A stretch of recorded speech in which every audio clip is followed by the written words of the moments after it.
La prédica se titula, como ya lo anticipé el domingo pasado, El Señor es mi justicia.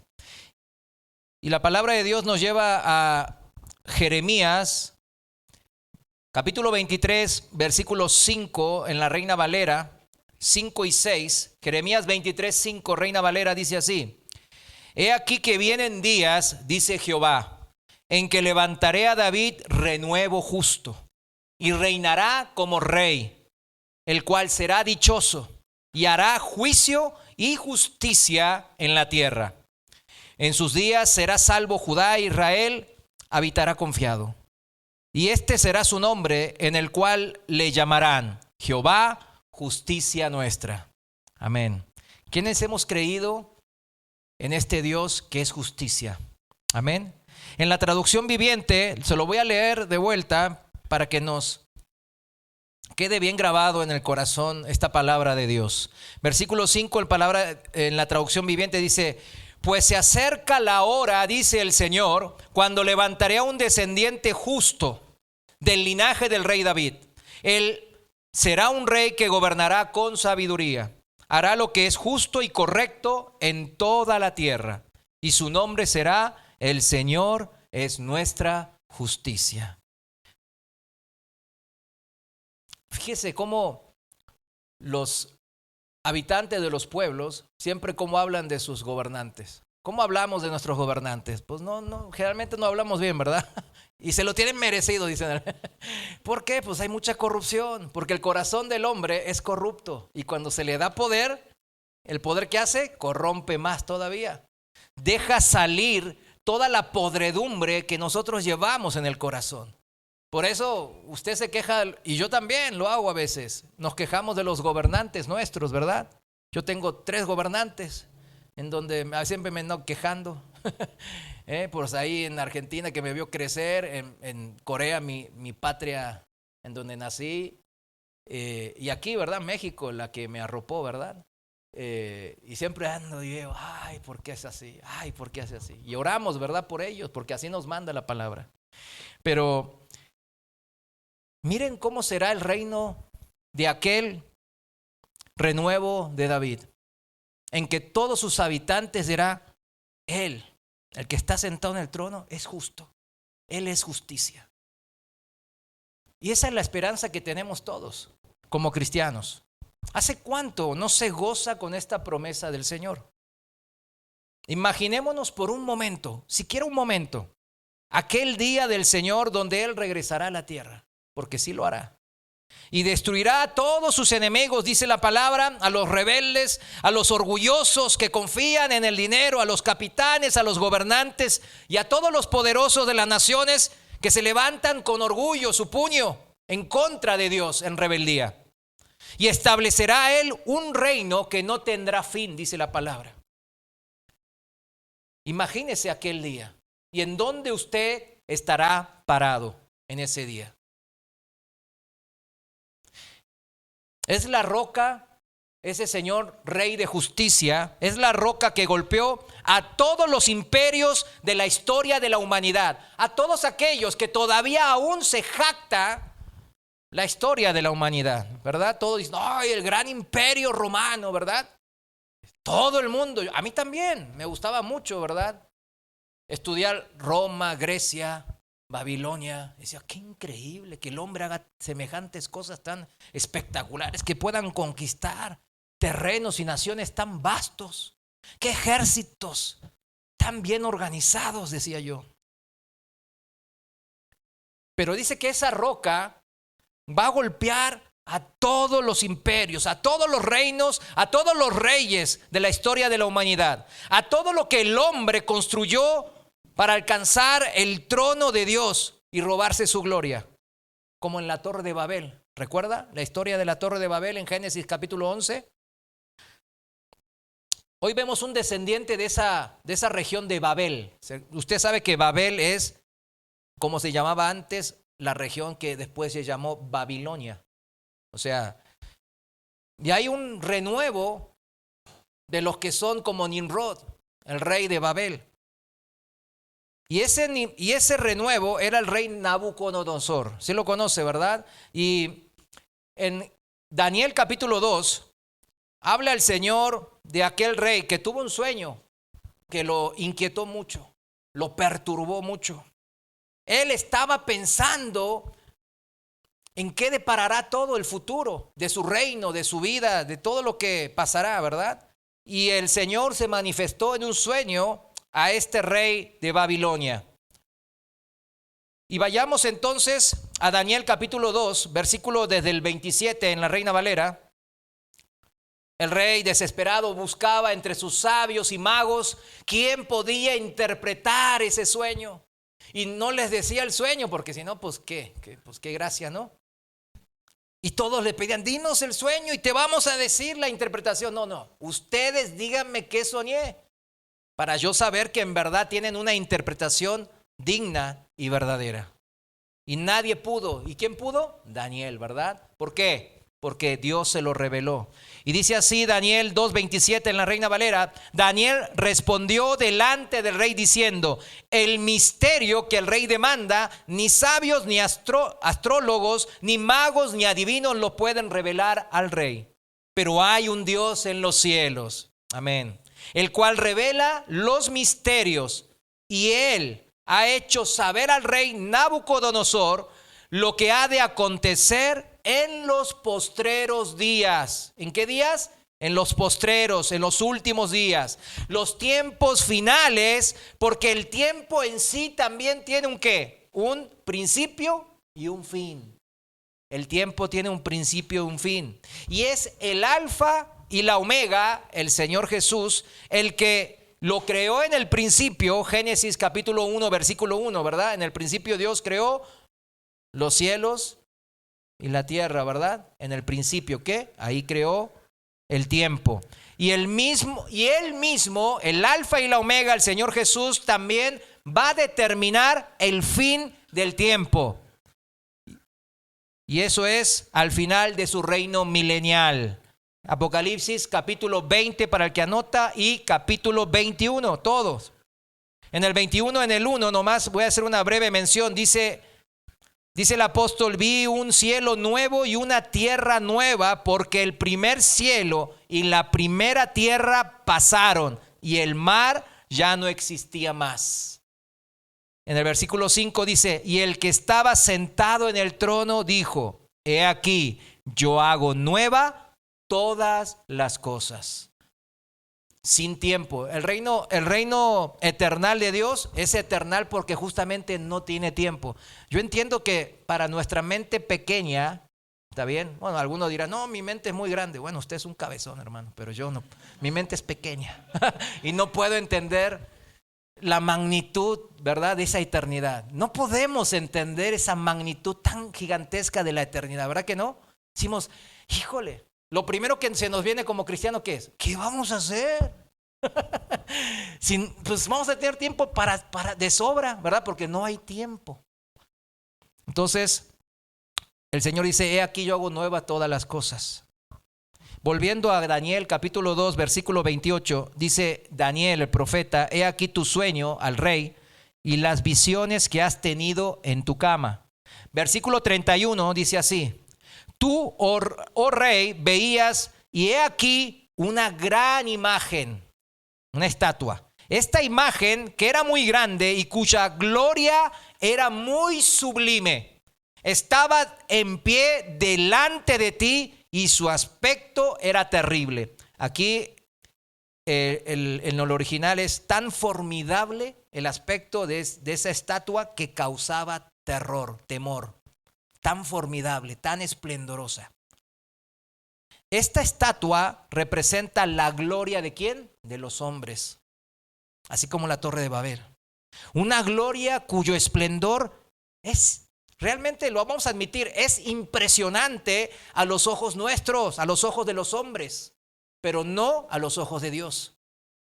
De hecho, en el pasaje paralelo de Daniel capítulo 2, que es el capítulo 7 de Daniel, Dios nos muestra cómo Él ve la gloria de los hombres, los imperios y la grandeza, sublimidad y toda la gloria que los hombres podemos expresar en esta vida. ¿Y cómo la ve? Cuando no consideran a Dios como abominación. Por eso los imperios ahí se presentan como bestias. Los imperios son naciones, las poderosas, que dominan la cultura y todo lo que significa la forma de vida en esta tierra, como ahora lo hace pues el occidente, ¿verdad? Estados Unidos, bueno, Europa ya va decayendo, ¿no? Pero es lo que ¿cómo se dice? Lo que queda del imperio romano, ¿no? De hecho, nuestras leyes se basan en la carta pues, del derecho romano. Bueno, Dios ahí lo muestra, son bestias a los ojos de Dios, en Daniel capítulo 7. Bueno, ¿cómo lo vemos nosotros? Como ahí lo muestra en capítulo 2, esplendorosa estatua, ¿verdad? Gloriosa. Y regresando entonces a Daniel 2, el profeta comienza a describir la estatua, la imagen que vio en el sueño Nabucodonosor, que representa esta gloria de los hombres. Dice en el versículo 32, la cabeza de esta imagen era de oro fino, su pecho y sus brazos de plata, su vientre y muslos de bronce. Bueno, después lo interpreta y es tan obvio, ¿verdad? Después dice Babilonia era de oro, ¿verdad? La plata, que tiene 2 brazos, que eran los medos persas, ¿verdad? Su vientre y muslo era de bronce, que son los que quienes utilizaban el bronce, los griegos, ¿verdad? Entonces ahí está todo bien claro. Sus piernas de hierro, sus pies en parte de hierro y parte de barro cocido. Bueno, el hierro, hay 2 teorías. Yo les voy a decir, lo estoy explicando rápida y brevemente porque entiendo que muchos se basan en eso. Hoy estamos viendo que no está saber, los pies de barro era el imperio romano que se dividió en el occidente y oriente. No, eran los musulmanes, chiitas y sunitas. Sí, no sé, pueden ser una u otra. La verdad, mi propia opinión es, pueden ser las 2. Y Dios deja esa, vamos a llamarlo entre comillas, confusión, porque son los tiempos finales, ¿verdad? Para que nadie tenga, no, pues es esta o es otra. Pues la verdad puede ser el imperio romano, claro, y así puede ser también el imperio musulmán, ¿verdad? Y lo importante es lo que hoy estamos aprendiendo. ¿Por qué todo esto se está presentando?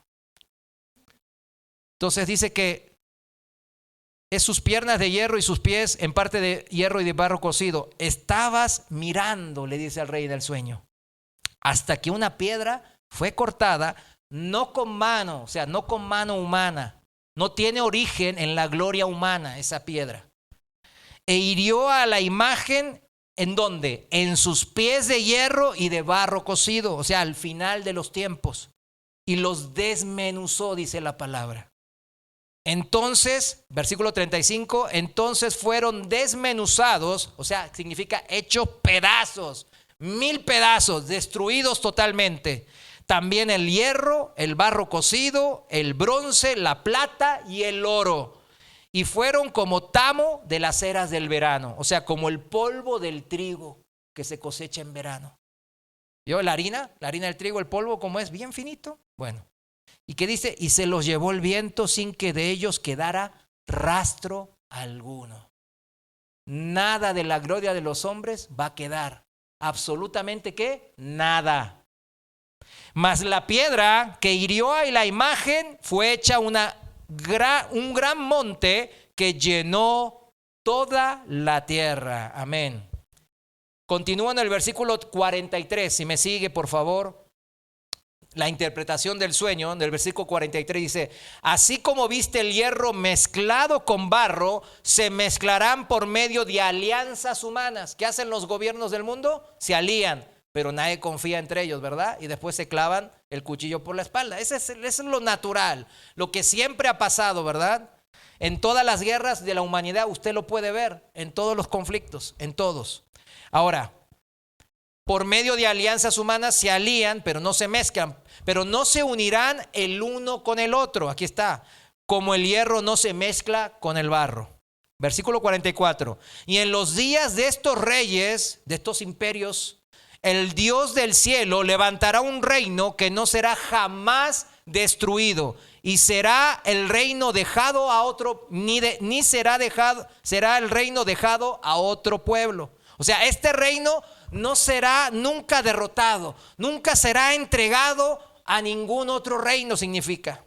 desmenuzará y consumirá a todos los reinos. Pero él, o sea, el reino de esta piedra, de esta roca, permanecerá para siempre.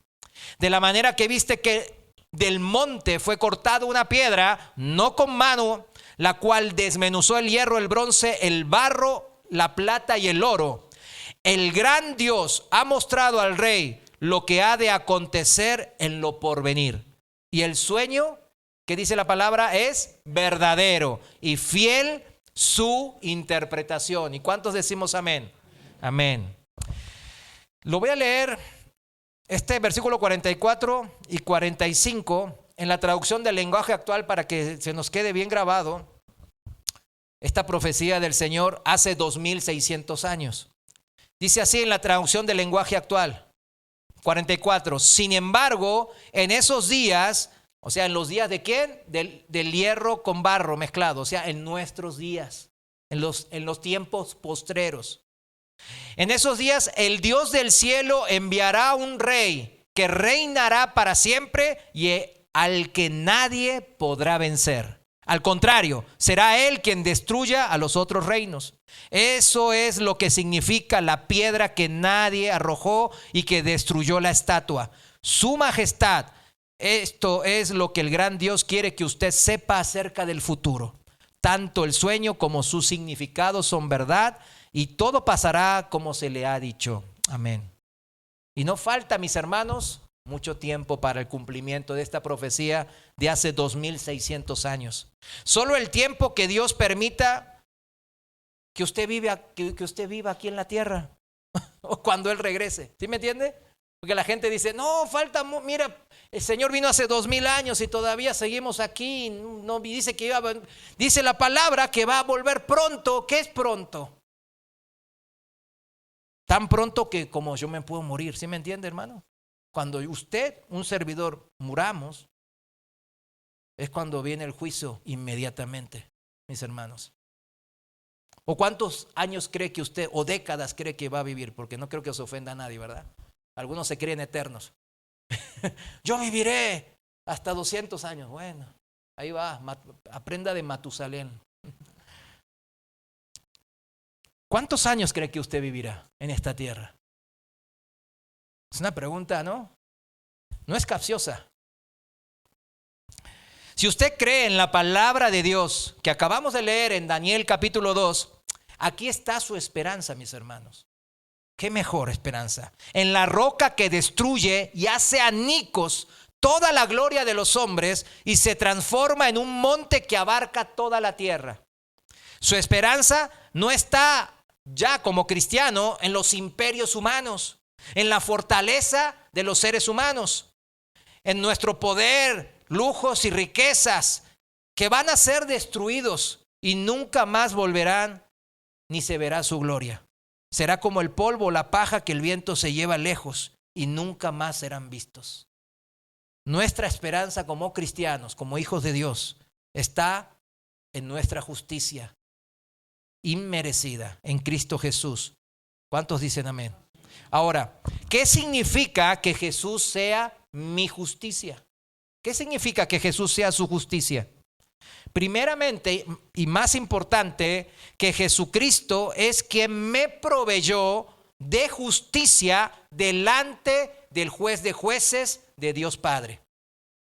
Fue Él el que proveyó la manera de que los transgresores de la ley divina, de las leyes espirituales, las leyes morales, puedan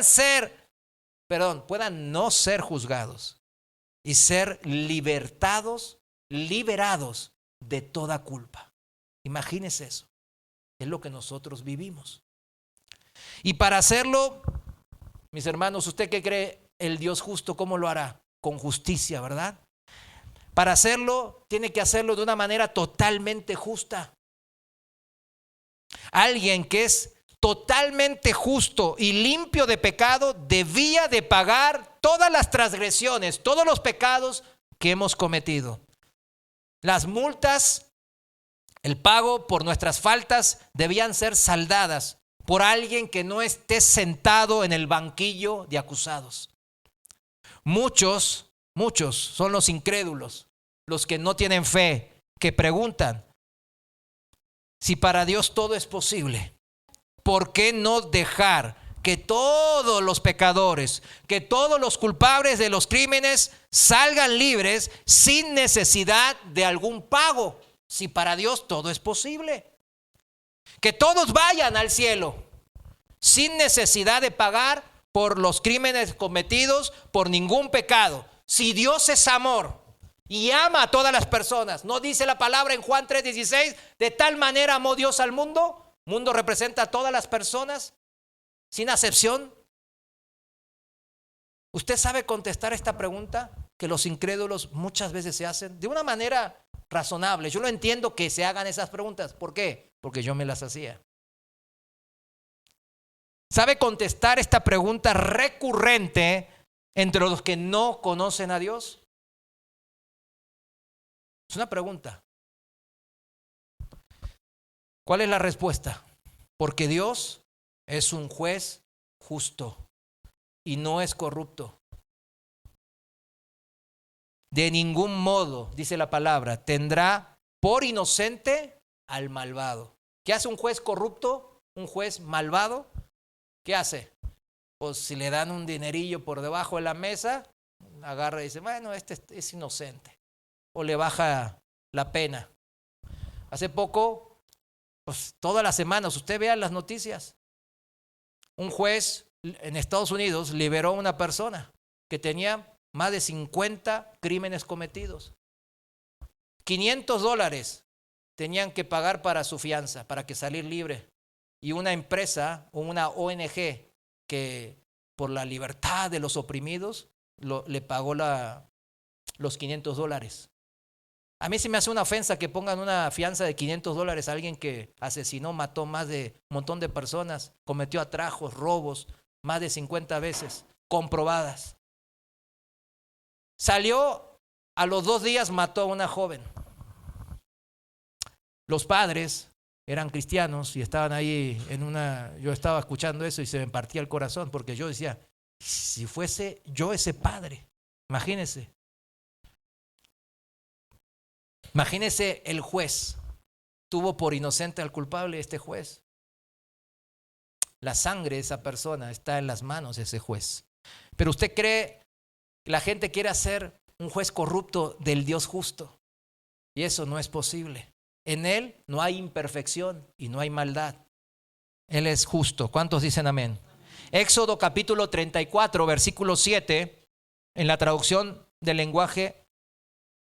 No, vamos a leer en la traducción viviente, perdón. Traducción viviente, Éxodo 34, 7 dice, yo derramo, así dice el Señor, yo derramo amor inagotable a 1000 generaciones y perdono la iniquidad, la rebelión y el pecado. ¿Y cuántos sabemos que hay perdón en Dios? Amén. Pero no absuelvo al culpable. ¿Sí entendió, verdad? Aquí está la respuesta a todos esos incrédulos. La manera de Dios es dar justicia, porque Él es el Dios justo, el Rey de justicia. Él da justicia al que se cree justo en su propia cuenta. Yo pienso que no necesito de Cristo y yo me siento una persona buena. Entonces Dios va a impartir justicia a esa persona. Todos los que se creen justos y buenos en sus propias obras, en sus propias acciones, recibirán la justicia divina perfecta de Dios en aquel día de su muerte o del regreso del Señor. Pero, como dice el pasaje también, pero Dios da perdón también. Es misericordioso al que sabe que es pecador y se humilla ante Dios y se arrepiente de sus pecados. Al que se sabe transgresor de las leyes morales de Dios. Y aquí está el amor de Dios. Cuando usted no puede quedarse sin palabras cuando lo confronte su amigo o un compañero de trabajo incrédulo. No puede quedarse sin palabras, mi amado hermano. Aquí está el amor de Dios representado, del juez justo, que nunca es corrupto, pero que Él es perdonador. Y este perdón, mis hermanos, claro, no puede quedarse sin un pago. por la transgresión. Si no volvemos, el juez sería corrupto. Alguien debe de pagar la justa retribución a los pecados de los hombres. Ese que es el Cordero inmolado de Dios, Jesús. El justo que pagó las multas de los injustos. Ahora bien, ¿cuál es la paga de las transgresiones a las leyes morales espirituales de Dios? ¿Cuál es el pago? La muerte, ¿verdad? Y aquí quiero hacer un paréntesis también. Uno puede decir, no, ¿por qué Él pone la ley y después sabe que lo vamos a incumplir? Se me hace injusto. ¿Escucharon eso de incrédulos? Bueno, yo lo decía, ¿verdad? Yo lo pensaba, por eso lo comento y también muchas veces me lo han comentado ya. Dios es el creador del universo espiritual, el que no se ve con los ojos naturales, y del universo que se ve, material, ¿verdad? En el universo material hay leyes, ¿sí o no? ¿Y se cumplen siempre? Siempre se cumplen. La ley de la física y las matemáticas y de la lógica, todas esas leyes se cumplen a rajatabla, como decimos. Siempre se cumplen. Nunca fallan. Y lo he explicado muchas veces sencillamente con la ley de gravedad, ¿verdad? Siempre, imagínense un día que yo tiro un lápiz y en vez de caer, sube. ¡Oh, tengo el poder! A ver, pasen el ofrendero. ¿Vieron un milagro? ¿Sí se da cuenta? O sea, las leyes siempre se cumplen. Dadas las condiciones naturales de la física, de la matemática, de la química, de las leyes que hay, siempre se cumplen. Las leyes espirituales también existen. ¿Por qué? El universo espiritual, su ser, usted y yo somos alma y espíritu también. Tienen reglas y leyes que se basan. Hay un orden también para lo que es el reino espiritual. Y esas son las leyes morales, mis hermanos. Se deben de cumplir también, ¿cuándo? Siempre. Ese es el orden de Dios. Y aquel que no las cumpla, que se les hace fácil, ¿verdad? Incumplir esas leyes morales, cumplirlas, perdón, pues la paga es la muerte. La retribución, la condena es la muerte. ¿Por qué la muerte es la paga del pecado? Porque está escrito en la palabra. Pues sí, ¿no? Romanos 6:23. Así se la saca, ¿verdad? Se saca al incrédulo. No, ya, porque está en Romanos 6:23. La paga del pecado es muerte. Se acabó. Amén. Pero hay que explicar por qué la muerte es la paga del pecado. Que Dios eligió para ¿quiénes? Para los transgresores de su ley espiritual. Hay que entender eso. ¿Por qué? Vamos a explicarlo. La muerte significa en términos bíblicos separación de Dios. Acuérdense bien. Como la muerte física es mi alma y mi espíritu se separan de mi cuerpo que se murió, ¿verdad? Que dejó de funcionar. Esa es la muerte física, ¿no? Entonces, la muerte espiritual representa la separación con un Dios que es espíritu. El reino de Dios es ¿qué? Espiritual. Entonces, la muerte, la transgresión a sus leyes significan muerte espiritual. La rebeldía y el pecado siempre llevan a alejarnos de este Dios que es espíritu. Dios es santo, es puro, es limpio y no hay oscuridad ni mancha en él. ¿Cuántos dicen amén? Este es el Dios que hemos conocido. En el Salmo 5:4, en la Reina Valera dice: porque tú no eres un Dios que se complace en la maldad. El malo no habitará junto a ti. Por eso expulsó de su presencia a Adán y Eva luego de la caída en rebeldía de ellos. No podían estar cerca de Dios. Se rompió la comunión. Y él decretó el pago en ese momento a Adán y Eva, que sufriría la humanidad por sus pecados. Génesis 3:19 dice bien claro: con el sudor de tu rostro comerás el pan hasta que vuelvas a la tierra, porque de ella fuiste tomado, pues polvo eres y al polvo volverás. Así la muerte entró en este mundo por el pecado del hombre. Mis hermanos, ¿la culpa es de Dios? No. ¿La culpa es de quién? De la rebeldía del hombre, que transgrede la ley espiritual del rey del reino de los espíritus. ¿Quién es? Dios. Romanos 5:12. Vamos a leer este pasaje, importantísimo para entender esto. Traducción del lenguaje actual, lo voy a leer.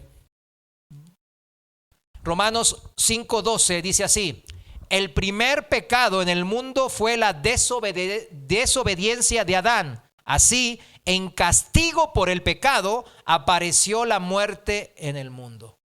Ahí está. Y como todos hemos pecado, todos tenemos que morir. A ver, ¿hay alguien que no pecó aquí, por favor, para saber que va a ser inmortal? No, ¿verdad? Entonces está bien. Todos vamos a morir. Antes de que Dios diera la ley, todo el mundo pecaba, pero cuando no hay ley, no se puede acusar a nadie de desobedecerla. Sin embargo, los que vivieron desde Adán hasta Moisés tuvieron que morir porque pecaron, aun cuando su pecado no fue la desobediencia a un mandato específico de Dios, como en el caso de Adán. A Adán sí se le dio una instrucción clara, directa y precisa de Dios. No comas del árbol del conocimiento de la ciencia, del bien y del mal. No, ni lo mires, le dijo. Entonces él desobedeció una orden exacta y estricta y explícita de Dios. Pero todos los de Adán hasta Moisés, el que Dios eligió para darnos la ley espiritual, la ley moral, los 10 mandamientos. ¿Qué pasó? No había ley escrita. Pero todos murieron, ¿por qué? Porque todos somos pecadores las personas. En algunos casos, Adán se parece a Cristo. Sin embargo, versículo 15 estoy. No hay comparación entre el pecado de Adán y el regalo que Dios nos ha dado. Por culpa de Adán, muchos murieron, pero por medio de Jesucristo, Dios nos ha dado un regalo mucho más importante y para el bien de todos. ¿Se entiende entonces el concepto de por qué la muerte es la paga del pecado? ¿Sí? ¿Amén? A ver, los que han entendido digan amén. Y los que no, los reprendo. No se crea. Los que no, podemos quedarnos al rato terminando, se acerca y nos quedamos toda la tarde. Al fin y al cabo ahí la tenemos. La muerte es separación de Dios. Esa es la condenación por nuestras rebeliones, por el pecado. Ahora se entiende, Borea. Y la culpa del pecado, pues no está en Dios, está en la persona que cometió el pecado, ¿verdad? Porque todo aquel que peca no está limpio de maldad. Hay suciedad moral, hay impureza y oscuridad de pensamientos. Hay acciones que manchan la ley moral de Dios. Y no puede estar cerca de la luz así, mis hermanos. La oscuridad desaparece cuando entra la luz. Ese es un concepto natural del reino natural, del universo visible, que Dios puso para analogía del universo invisible, el espiritual. Cuando vemos el amanecer, algunos dirán, nunca lo veo porque me despierto tarde siempre. Bueno, o sea, eso no sé. Pero cuando vemos el amanecer, el sol al salir, sus rayos, ¿qué hacen? Empieza a salir y ¿qué hace la noche? Empieza como a alejarse, ¿verdad? A desaparecer. Alejarse, se dice. La muerte es justamente eso, separación de Dios, porque la oscuridad o maldad no pueden estar junto a la luz, al bien. No pueden.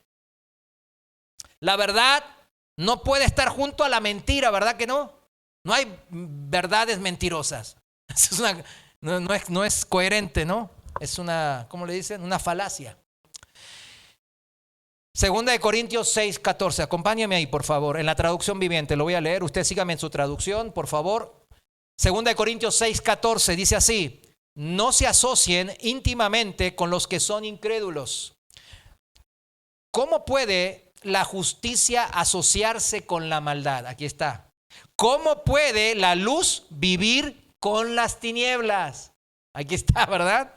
¿Qué armonía puede haber entre Cristo y el diablo? ¿Cómo puede un creyente asociarse con un incrédulo? Aquí está lo que veníamos hablando.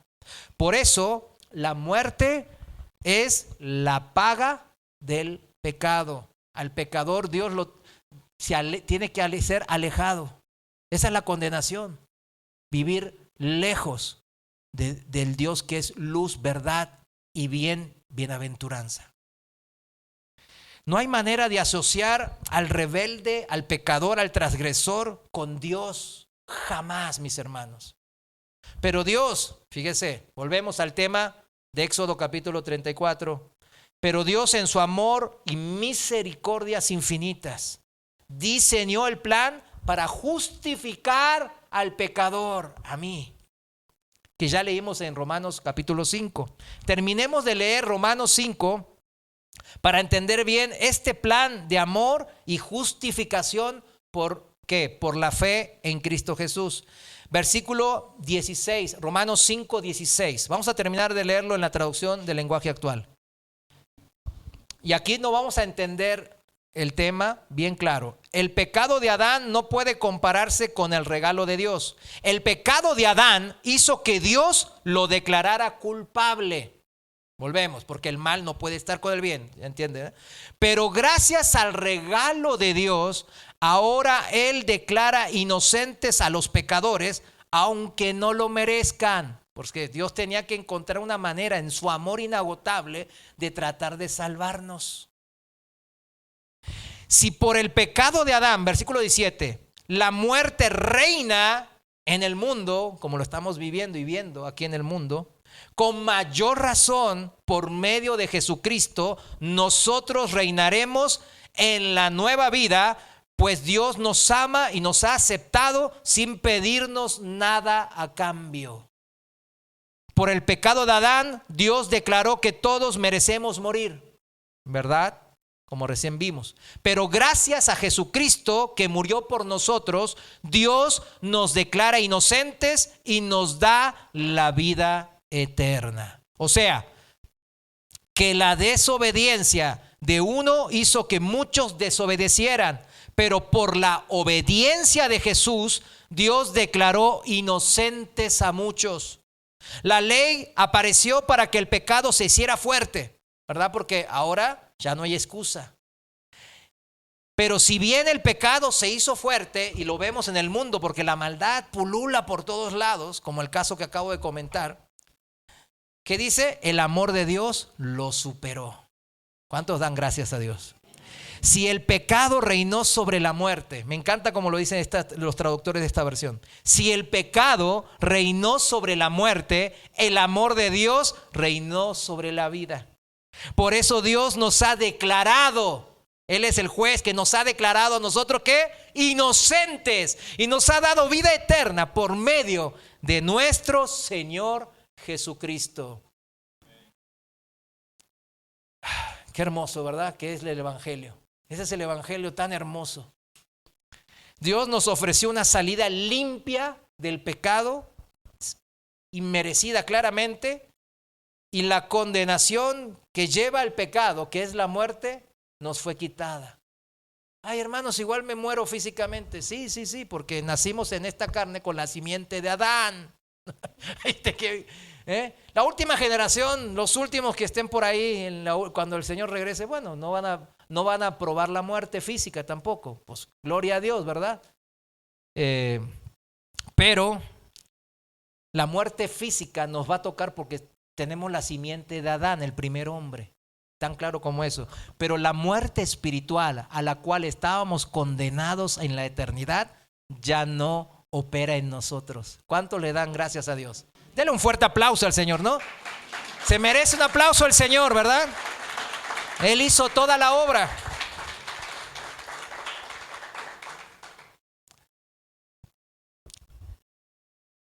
Y como esa obra de justificación es limpia, claro que no puede venir de los hombres, mis hermanos. No puede venir de nosotros, porque todo lo que nosotros tocamos tiene pecado, porque no hay uno solo justo y perfecto de nosotros que nunca peque. Entonces dice, el Cordero inmolado de Dios debía ser el Hijo de Dios. Dios mismo, el que debía de pagar sin mancha el pecado de los hombres. Esto simboliza la necesidad de ya me estoy metiendo un poco en teología, yo sé, en hermenéutica, y algunos están, ay hermano, espérese. Es que es necesario explicar esto. Es importante que usted no se quede mudo cuando un incrédulo, un familiar que no cree, que no tiene fe, le pregunte y usted, no sé, ay sí, no, Dios si es bueno, ¿por qué permitió que...? Usted no puede quedarse mudo. Tiene que defender la palabra de Dios, como dice Pedro en 1 Pedro 3:15. Tenemos que defender el evangelio. El Cordero inmolado de Dios significa la necesidad de un sustituto justo y perfecto a alguien imperfecto y pecador como nosotros, que me sustituya a mi pecador al momento de ser condenado y castigado por mis pecados con la muerte. Y eso apunta a Jesucristo, que en un día, quien sería sacrificado hace 2000 años por los pecados de los hombres. Ese Jesucristo, dice 1 Pedro 1:19, un cordero sin mancha ni defecto. Ahí está. Eso era lo que requería el pago. Gracias a Jesucristo que murió por nosotros, Dios nos declara ahora sí inocentes y nos da la vida eterna, como leímos recién en Romanos 5. Cuando un incrédulo nos confronta y nos diga, si Dios es bueno, ¿qué hizo para solucionar tanta maldad en el mundo? Y ya empieza a decirle, mira lo que le pasó a fulana, mengana, mira las telenovelas, ay, qué tremendo. Pues ya sabe usted la respuesta. Cuando le pregunten con enojo o amargura o tristeza, ¿dónde estaba Dios cuando me pasó esta tragedia en mi vida o en mi familia? Usted le tiene que decir bien claro, Él estaba en la cruz muriendo por ti, ¿sí o no? El pecado se hizo fuerte, dice la palabra recién, pero el amor de Dios lo superó. Al ofrecerte a ti y a mí, pecadores sin esperanza, que íbamos en camino de muerte eterna, separación para siempre de Dios, ahora nos ofreció vida eterna como hijos, ni esclavos, ¿verdad? Porque uno decía, no, en el reino de Dios, aunque sea de esclavo, ¿verdad? De pordiosero yo entro ahí.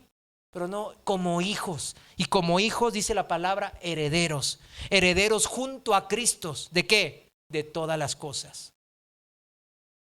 Y aquí estamos, amargados de por qué no me dio el carro del año. Termina otro año y sigo, no cumplí la dieta y sigo gordito. Y no sé qué, y ahí ando yo triste, caído. Ay, es que yo quería el ascenso, el trabajo ese y se lo dieron a fulano, que ese es malísimo. Y yo aquí que soy el mero bueno, el petatero ahí, a mí no me lo dieron. Y ahí anda amargado usted al fin de este año 2025. Quise entrar a la universidad, quise hacer esto, quise irme cruzar el río Bravo y ganar mucho más. Y Dios no me lo permitió. Me agarraron la migra y me trajeron, Trump me trajo de vuelta. Maldito Trump, no, maldito, es que usted se está metiendo ilegal allá, ¿verdad? Es lo mismo como cuando le echan la culpa a Dios, ¿verdad? Al juez, de todo lo malo que pasa. El pecado se hizo fuerte, pero el amor de Dios lo superó, dice la palabra. Si te preguntabas qué estaba haciendo Dios cuando te pasó aquella maldad o injusticia, hoy el Señor te ha revelado claramente lo que ha estado haciendo desde el principio de los tiempos. Pues Dios estaba en Cristo reconciliando al mundo consigo mismo, no tomando más en cuenta el pecado de la gente. 2 Corintios 5:19 para el que anota. Volvemos a la pregunta que hicimos al principio, mis hermanos. ¿Qué significa que Jesús sea mi justicia? Vayamos al Evangelio de San Juan, capítulo 5, versículo 24, en la Reina Valera. ¿Qué significa que Jesús sea mi justicia, como dijo el profeta Jeremías? De cierto os digo, dice la palabra en Juan 5, 24. El que oye mi palabra y cree al que me envió tiene vida eterna y no vendrá a condenación, mas ha pasado de muerte a vida. ¿Creen eso? Ha pasado de muerte a vida. Y ya no hay más, no debe haber más tristeza y amargura en su corazón. Tiene que haber gozo y paz, reemplazando toda desesperación y tristeza. Habrá un momento, mis hermanos, en que deberemos de reconocer el señorío. ¿De quién? De Jesucristo. Y más nos vale que ya sea, en ese momento, ya sea nuestro Salvador, nuestra justicia. Más nos vale a nosotros. ¿Por qué? Porque toda rodilla se va a doblar de los que están arriba en los cielos, en la tierra y debajo de la tierra. Y toda lengua va a confesar, mis hermanos, todos. Esos que usted ve en Instagram, alardeando dinero y poder y fama, todos ellos van a reconocer que Jesucristo es el Señor para gloria de Dios Padre. Todos. En ese día ya, sea de nuestra muerte en la tierra física o cuando la roca que fue cortada, no con manos humanas, hiera la estatua en los pies de hierro mezclado con barro y la desmenuce y la destruye completamente, y el viento se lleve toda la gloria de los hombres, de todos los poderosos y capitanes, para nunca más ser recordada. Bueno, ese día llegará y la roca que es Cristo, que se transformará en un monte gigantesco, su reino que cubre toda la tierra. Ahí la gloria del Dios Padre permanecerá en un reinado de justicia, justicia absoluta, perfecta. Y no habrá lugar, ¿qué? ¿Para qué? Para la maldad o la injusticia, ya nunca más. Eso es nuestra esperanza, mis hermanos. Hechos capítulo 17, versículo 30 y 31, en la Reina Valera. Hechos 17:30 dice así: pero Dios, habiendo pasado por alto los tiempos de esta ignorancia, ahora manda a todos los hombres en todo lugar que se arrepientan, por cuanto ha establecido un día en el cual juzgará al mundo con justicia, por aquel varón a quien designó, dando fe a todos con haberle levantado de los muertos. ¿Cuál dijimos es la manera de Dios? A ver, ¿ya se olvidó? Brindar, ¿qué? Justicia, pero perdonar en amor a los que se arrepienten de pecados. ¿Cómo llegarás al tribunal de Cristo, mi amado hermano y hermana? ¿Cómo llegaremos al tribunal de Cristo? Al juicio perfecto y divino de Dios. Su perfecta justicia derramándose sobre ti, pecador, o sobre la cruz del Calvario. Por eso, hoy es el día de salvación, dice la palabra. ¿Sí o no dice eso? Hoy es el día para que usted, si estás a salvo, seguro en Cristo, le comparta a ese amigo que usted dice que tanto quiere, a ese familiar que tanto estima, a ese compañero de trabajo. Hoy es el día de salvación. Ese es el mensaje de la palabra de Dios. Y ese es el mensaje de la predicación de hoy. Es mejor encontrarte con Jesús como Él, como tu justicia, y no como tu juez, en aquel día que llegará, donde Él juzgará a vivos y muertos con justicia divina. Ahora puedes encontrar la justicia de Dios en Cristo Jesús, ahora, aceptando su sacrificio en sustitución por tus pecados. Su muerte en la cruz es el pago por tus pecados. Vayamos a Nahum capítulo 1 versículo 3. En la Reina Valera dice así, Nahum 1:3, está en el Antiguo Testamento, era un profeta. ¿Qué es eso? Esos son en los libros apócrifos, hermano. No. Nahum 1:3. Jehová es tardo, ¿para qué? Para la ira, y grande en poder, y no tendrá por inocente al culpable. Es tardo para la ira. El juicio, por eso no ha llegado, mis hermanos. Evangelio de Juan, capítulo 12, versículo 47 y 48. En la Reina Valera seguimos.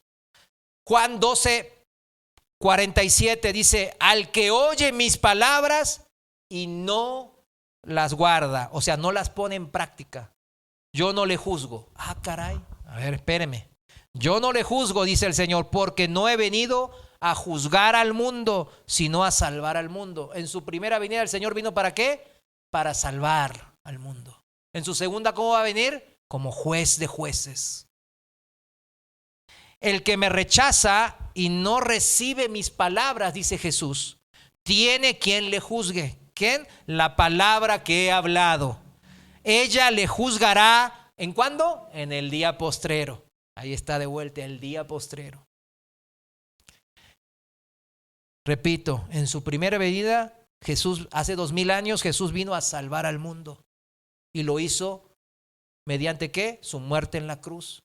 La resurrección confirma que Él es el primer fruto ¿de qué? De una gran cosecha de hijos de Dios, que viviremos eternamente y para siempre en este reino justo de Dios. El que rechaza este evangelio del Señor Jesús, no recibe sus palabras, no recibe el evangelio en su corazón, tiene quien le juzgue.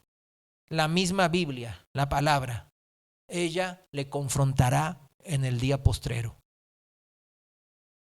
Termino con un testimonio de un hermano que se llama Wayne Fowler. Wayne Fowler. Lo estuve viendo ahí, tiene un testimonio ahí en YouTube. Está en inglés y no se los mandaba. De 1 hora y 20 y tantos minutos.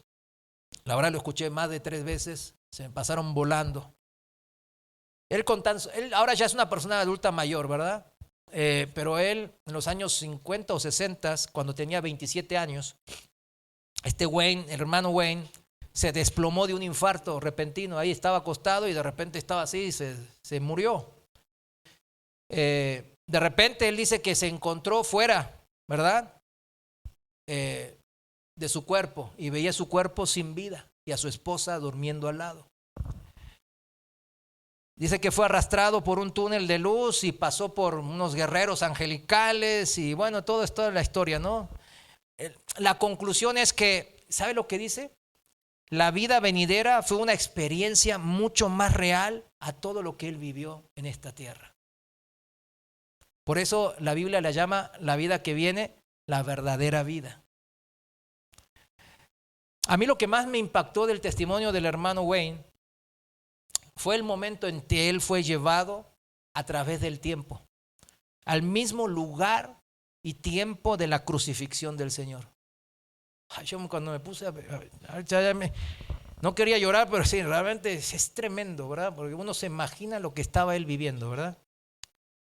Y dice que él estaba abajo de la cruz. Una visión. Y dice que el hombre que estaba viendo ahí clavado estaba todo molido, lleno de sangre, hecho pedazos. Y él supo en su corazón de que Jesús lo amaba. Y que lo amaba a todo el mundo, a todas las personas. Él lo supo, porque Dios se lo estaba hablando a su corazón. Pero también le daba el conocimiento, decía el hermano en su testimonio, la certeza de que si él fuese el único hombre viviendo en toda la tierra, Jesús hubiese venido a morir en esa cruz por él solo nomás. Y eso es lo impresionante, mis hermanos. Dios no hace acepción de persona, dice. ¿Cuánto lo creen? Eso fue lo que humilló a este hermano.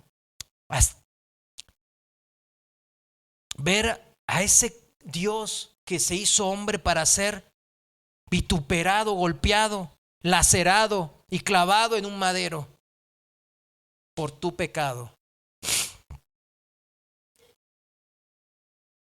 Y entonces el hermano pues se arrepintió, dice.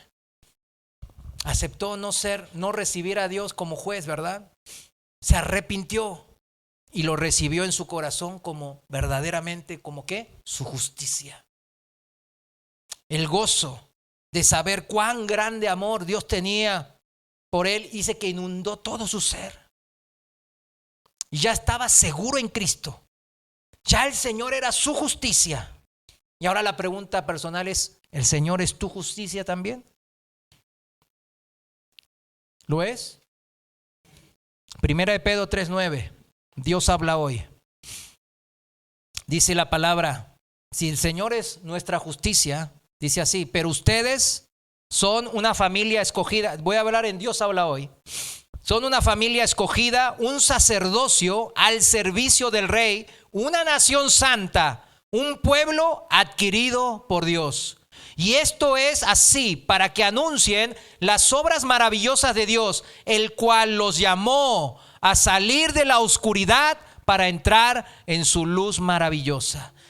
Ahora, si Jesucristo ya es tu justicia, entonces debes de andar brillando esa justicia de Cristo, mis hermanos.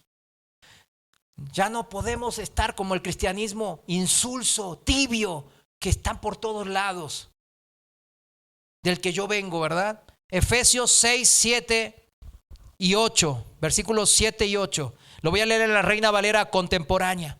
Efesios 6, 7 dice, cuando sirvan, háganlo de buena gana como quien sirve al Señor y no a los hombres, porque el Señor gloria de los hombres no quiere. Sabiendo que cada uno de nosotros, sea siervo o libre, recibirá del Señor según lo que haya hecho. Vivir en luz se llama eso. Vivir en la justicia de Dios. En la traducción viviente dice, trabajen con entusiasmo como si lo hicieran para el Señor y no para la gente. Recuerden que el Señor recompensará a cada uno de nosotros. ¿Por qué cosa? Por el bien que hagamos. Seamos esclavos o libres, seamos quien seamos. En la traducción del lenguaje actual, el versículo 8 nomás dice, pueden estar seguros de que el Señor premiará a todos por lo bueno que hayan hecho, sin importar que hayan sido esclavos o libres. Muchos cristianos, mis hermanos, tristemente lo digo, tienden a irse al extremo en lo referente a las buenas obras. Porque salimos de la iglesia tradicional. Las obras no salvan. Amén. Es por gracia, por medio de la fe. La justicia de Dios. Dios hizo todo lo necesario. Hoy lo aprendimos, ¿sí o no? El pecador no puede pagar si estamos manchados de pecados. Pero ya toman las buenas obras, como no sirven para salvar, pues no sirven para mucho. No sirven para nada. Cuando la palabra así no lo dice. Hay iglesias que hasta se jactan de decir, mira, yo soy adúltero, igual, mira, Dios me ama y voy a ir al cielo. ¿Ah, sí? ¿A dónde está eso en la Biblia? Cuidado con lo que aprendes en el YouTube, de tus predicadores de YouTube. Porque hay muchos cristianos que piensan que no importa lo que haga yo en esta vida, porque ya son salvos. Yo soy salvo, ya me voy con todo y chanclas y mi todo y me voy ahí con el Señor, ¿verdad? Y me quiero llevar mi carro porque me lo acaba de dar, ¿verdad? Es necesario que me lo llevo también, ¿eh? No, te vas sin carro. Deja el carro. No, Señor. Te reprendo, Señor. Y enseñan de que no importa lo que hagas, ya eres salvo. ¿Dice eso la Biblia? ¿Qué le dijo Jesús? Ve y no peques más, ¿verdad? ¿Qué le dijo al otro? Ve y no peques más para que no seas tentado. La Biblia no dice así. La Biblia le da valor e importancia y como leímos recién en Efesios, Dios premia al que hace el bien. ¿Cuántos dicen amén? A ver, padres, cuando un hijo hace cosas buenas, ¿usted se pone contento? Pues claro. Cuando un hijo anda en mal, anda en vicios y en rebeldía, pues en amor lo tienen que disciplinar. Está triste usted en su corazón. No está feliz. No, igual es mi hijo, ya lo... No puede. La luz y la oscuridad no pueden estar juntos. ¿Cuántos dicen amén? Incluso afirma, mis hermanos, la Biblia, la palabra de Dios afirma que habrá muchas aflicciones para los cristianos en esta vida. Y el pasaje que leímos recién, Efesios 5, versículos 7 y 8, es más que claro, ¿sí o no? Porque es necesario, leo 2 Corintios 5:10, Reina Valera contemporánea, porque es necesario que todos nosotros compadezcamos ante el tribunal de Cristo, para que cada uno reciba según ¿qué? Lo bueno o lo malo que haya hecho mientras estaba en el cuerpo. No puedes decir que Cristo es tu justicia, significa, y andar en tinieblas. Al que anda fornicando, al que anda viendo pornografía, al que anda jugando con fuego, al que anda diciendo malas palabras. Ay, porque yo soy regio montano. Allá en Monterrey me decía mucho eso. Los regios hablamos así, todo atrabancados. Y siempre jugábamos un juego con ellos. A ver, el que no dice malas palabras por 5 minutos no paga la cuenta. Y adivinen qué, todos caí. Hasta yo en esa época. No podíamos. ¿Y qué dice la palabra de Dios? Que no salga de nuestra boca palabra mala, maledicencia. Si Jesucristo es tu justicia, si eres cristiano, Él te llamó de las tinieblas a su luz admirable, su justicia admirable. No, mi justicia no es admirable. La justicia de Dios es admirable. Pero como Dios ahora mora en mí, puedo yo expresar un poco esa justicia. Cuando el apóstol Pablo explicó este tema, cuando el Señor Jesús, por el medio del apóstol Pablo, habló del justo juicio de Dios contra el pecado a los cristianos que estaban en Roma, fíjese cómo lo expresó de una manera tan clara y precisa. Romanos capítulo 2, versículo desde el 4. En la traducción viviente, por favor. Romanos 2:4, por favor, si me acompaña ahí. Quédese aquí en la enseñanza, por favor, no se distraiga. Traducción viviente, lo voy a leer. Romanos 2:4. ¿No te das cuenta de lo bondadoso y tolerante y paciente que es Dios contigo? ¿Acaso eso no significa nada para ti? ¿No ves que la bondad de Dios es para guiarte a que te arrepientas y abandones tu pecado? ¿Sí se da cuenta? Acuérdese, Éxodo 34:7. Acuérdese, Dios es un juez justo, pero también es bondadoso, lento para la ira, Nahum 1:3. Quiere perdonarnos, pero nosotros tenemos libre albedrío, mis hermanos, y una responsabilidad de tomar decisiones correctas. ¿No ves que la bondad de Dios es para guiarte a que te arrepientas y abandones tu pecado? Versículo 5. Y aquí espero que no haya nadie así, pero eres terco y te niegas a arrepentirte y abandonar tu pecado. Por eso vas acumulando un castigo terrible para ti mismo, pues se acerca el día de la ira, en el cual se manifestará el justo juicio de Dios. Versículo 6. Él juzgará a cada uno según lo que haya hecho, ni más ni menos, mis hermanos. No me va a juzgar por el pecado de mi papá, por de mi hijo, por de mi esposa. Me va a juzgar por lo bueno o lo malo que yo he hecho. Versículo 7. Dará vida eterna a los que siguen haciendo el bien, pero de esa manera demuestran que buscan la gloria, el honor y la inmortalidad que Dios ofrece. No buscan la gloria de los hombres, como la estatua y la imagen de Nabucodonosor. Versículo 8. Pero derramará su ira y su enojo sobre los que viven para sí mismos, los que se niegan a obedecer la verdad y en cambio viven entregados a la maldad. Habrá aflicción y angustia para todos los que siguen haciendo lo malo. ¿Habrá qué?